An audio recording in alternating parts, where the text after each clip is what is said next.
you will agree with me that Africa is not lacking in initiatives on industrialization, development, or climate action. We are currently implementing the second 10-year plan of Agenda 2063 alongside many other efforts across our continent. Only recently, the Africa CEOs Forum concluded deliberations in Abidjan, Cote d'Ivoire, while the Africa Development Bank's annual meeting ended last week with the election of Dr. Sidi Ould Tah as the new president of the bank. We extend to him our warm congratulations and best wishes as he assumes leadership of our premier financial institution. Similarly, the Africa Union Conference on African Debt, held in Lome, Togo last month, marked a critical milestone towards a coordinated continental approach to addressing our debt challenges. Looking ahead, next month in Kampala, the Coalition of African Ministers of Finance for Climate Action will convene, followed shortly thereafter by the Africa Ministerial Conference on Environment that will be held here in Nairobi. Preparations are underway for the inaugural Africa Economic Summit, scheduled for December. Despite these significant efforts, the reality remains that tangible results in addressing climate change, accelerating development, and managing debt remains elusive. As we navigate an increasingly complex and uncertain global environment, it is imperative that Africa recalibrates its approach. We are witnessing profound shifts, a competitive and volatile geo-economic landscape, rapid technological advancement, and the reconfiguration of global trade policies. In this fractured world order, Africa must rethink its strategies, look inward, and explore how to strengthen and leverage its own institutions to compensate for the shortfall in external investment. At the inaugural Africa Climate Summit, we positioned Africa as a key investment destination, an indispensable trade partner, and an essential driver of global climate solutions. The momentum generated in 2023 must be sustained as we look forward to the next Africa Climate Summit in Addis in September this year. And Africa faces the dual challenge of enhancing resilience to climate shocks while operating within limited physical space, even as we pursue the imperatives of industrialization and economic growth. With a projected population of nearly 2.5 billion by 2050, Africa represents the most significant emerging market globally, with unparalleled potential to become a global hub for green industrialization powered by renewable energy. Yet today, Africa accounts for merely 1.5% of global renewable energy capacity, a mere 67 gigawatts compared to a global total of 4,400 gigawatts in 2024. Also, our continent has less than 2% of global manufacturing output. I said 2%. Moreover, we receive only 3% of global climate finance. While our population rivals that of China, our installed renewable energy capacity is 67 in stark contrast to China's 1,400 gigawatts. This disconnect between Africa's vast resources and limited outcomes is a reflection of deep-seated structural barriers and the misalignment of global investment flows. Unlocking Africa's potential demands deliberate and coordinated action by African governments, financial institutions represented here today, and the private sector. This will not only navigate the emerging geopolitical economic order, but also shape it to reflect our collective aspirations for stability and prosperity. AGII and the Accelerated Partnership for Renewables in Africa represent Africa's flagship responses to this historic moment. Together, these platforms offer a coherent framework to align energy transition with industrial transformation, value addition, and sustainable economic resilience. Achieving these objectives will require investment flows that are aligned with Africa's priorities, building value chains in the continent, reducing external dependencies, and enhancing strategic autonomy. Our convening here today seeks to deepen these partnerships, to collectively explore how we can position Africa not just as a participant, but as a major force in building and sustaining a climate-aligned global economy. This is all the more urgent as geopolitical competition intensifies, global economic dynamics shift, industrial policy is redefined, and major economies recalibrate their trade rules. Ahead of this meeting, we shared a brief note outlining the objectives of today's engagement, a set of guiding questions, and a draft cooperation framework. These reflect our collective commitment to advancing AGII and signals the willingness of the institutions represented here to drive its implementation. In particular, we look to Africa's own financial institutions to ensure that the continent is not left behind in the global race towards green transition. The essence of this meeting is for us to have an opportunity to make sure that AGII represent Africa's priorities, and we have packaged them well so that they become investment opportunities. And therefore, it is necessary for us to build a collabo, if I may use that word, a collaboration between the private sector, the commercial banks, the financial institutions, and the public sector. So to speak, to build a Team Africa,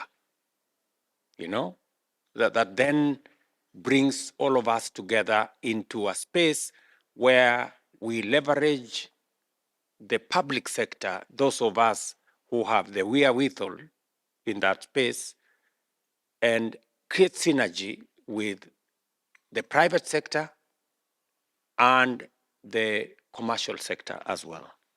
I think for us at Equity Bank, we feel the initiative today of getting the African development and commercial banks together as bold but very necessary, because what it means is that the African entrepreneurs will be supported domestically and locally with local currency to play a significant role. So the foundation of African green industrialization can be homegrown, home-led, and wealth created to be retained.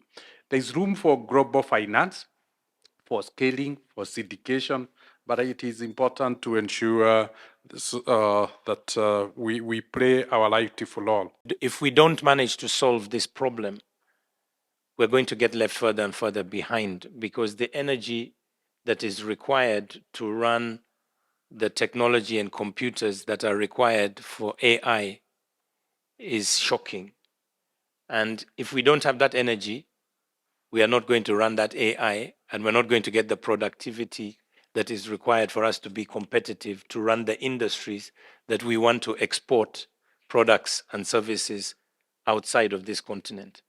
And we need to obviously invest, and I think this is more a longer term program, but can also be shorter term, is how are we preparing, as you indicated, Africa is going to have the vast majority of young workers by 2050. How are we preparing them to be ready to be the workforce of the world operating from Africa rather than seeing that brain drain going out? So I think there needs to be an education pillar as well that can be done in the short term. And we've already heard there are actually many examples from here in Kenya that I think we can replicate by doing that. So I think there's an urgent call. EcoBank is available to support in any which way we can. We will work with our colleagues, here around the table. And I'm sure if we focus on execution, we will get somewhere. Let's just put some 1 step, 2 steps, rather than complex frameworks that don't deliver anything for our respective countries. Our commitment is mobilizing more than $16 billion towards industrialization, towards green infrastructure, renewable energy, inclusive development across the continent by 2027. And a number of that resources at Africa level, we operate in 20 countries. We've raised more than $5 billion of that and deployed a number of projects. So this is very much aligned with what AGII is already doing. So the $16 billion is our own bank's commitments at the continent. And it's something we are renewing as we move forward in the year 2027 to 2030. On climate action and on integration, our ambition is to double the level of our green portfolio lending in our own organization. So this call is to say we are doing today close to 10% of our portfolio. The ambition for us is to double that to 20% by the year 2027. So we are already partner and very willing to work with the AGII initiative. Industrialization stands as a key strategy for achieving sustainable economic transformation in Africa. It offers a direct pathway to generating significant formal employment opportunities, enhancing productivity, and fostering inclusive and resilient growth. This focus on industrialization is a central element of Agenda 2063, which outlines the continent's vision for development and prosperity. Africa is at a unique intersection in the green industrialization and global climate narrative. It is both one of the least contributors to climate change and one of the most severely affected by its adverse impacts. While the continent emits a fraction, less than 4%, of the world greenhouse gases, its population face disproportionate risks due to higher than average temperature increases, shifting rainfall patterns, and a rise in extreme weather events. Despite these challenges, Africa is emerging as a significant actor in the global climate mitigation efforts as we harness the green, cleaner, and renewable energy potentials to leapfrog our industrialization efforts, demonstrating leadership and a strong commitment to climate resilience.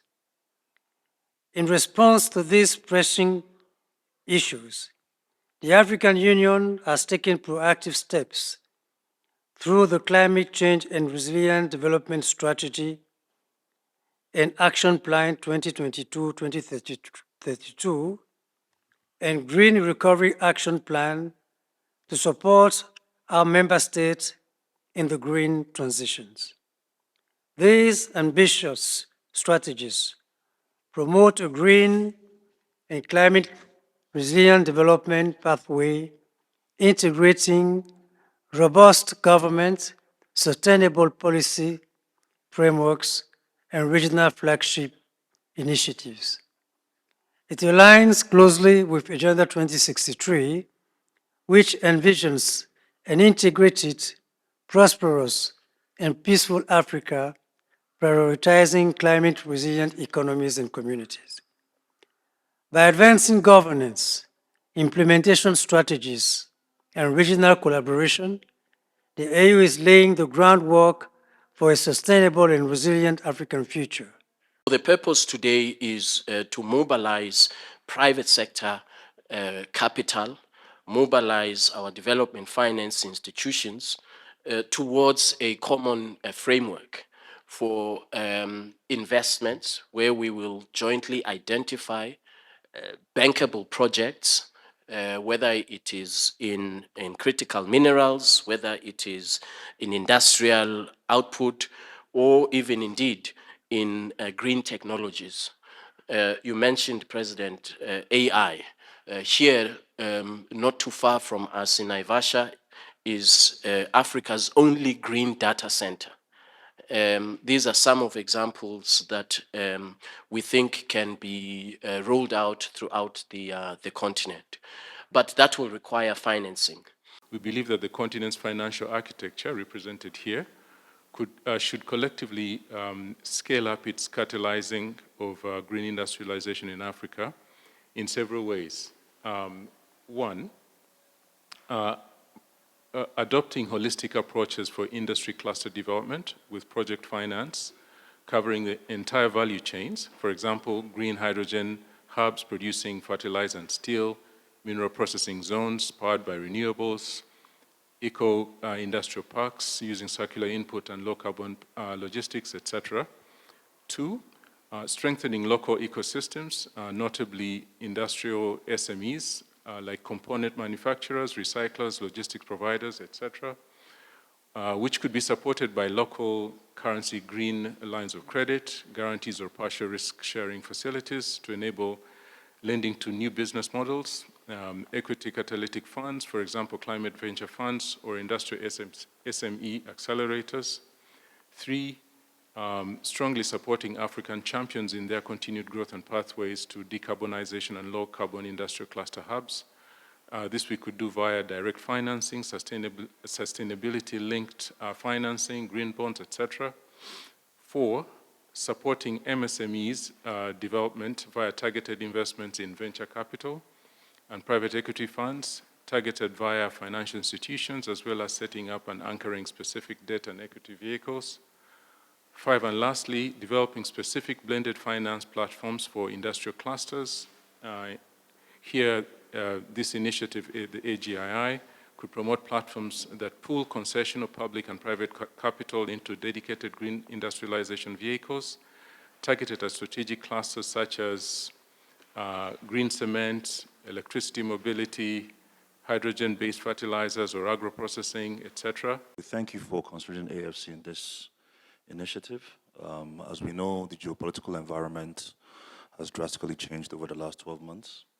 And increasingly, we're seeing majority of African projects around the continent being supported largely by regional and local financial institutions within the continent. Through our subsidiary AFC Capital Partners, we launched the Infrastructure Climate Resilience Fund with a target of $750 million by 2025.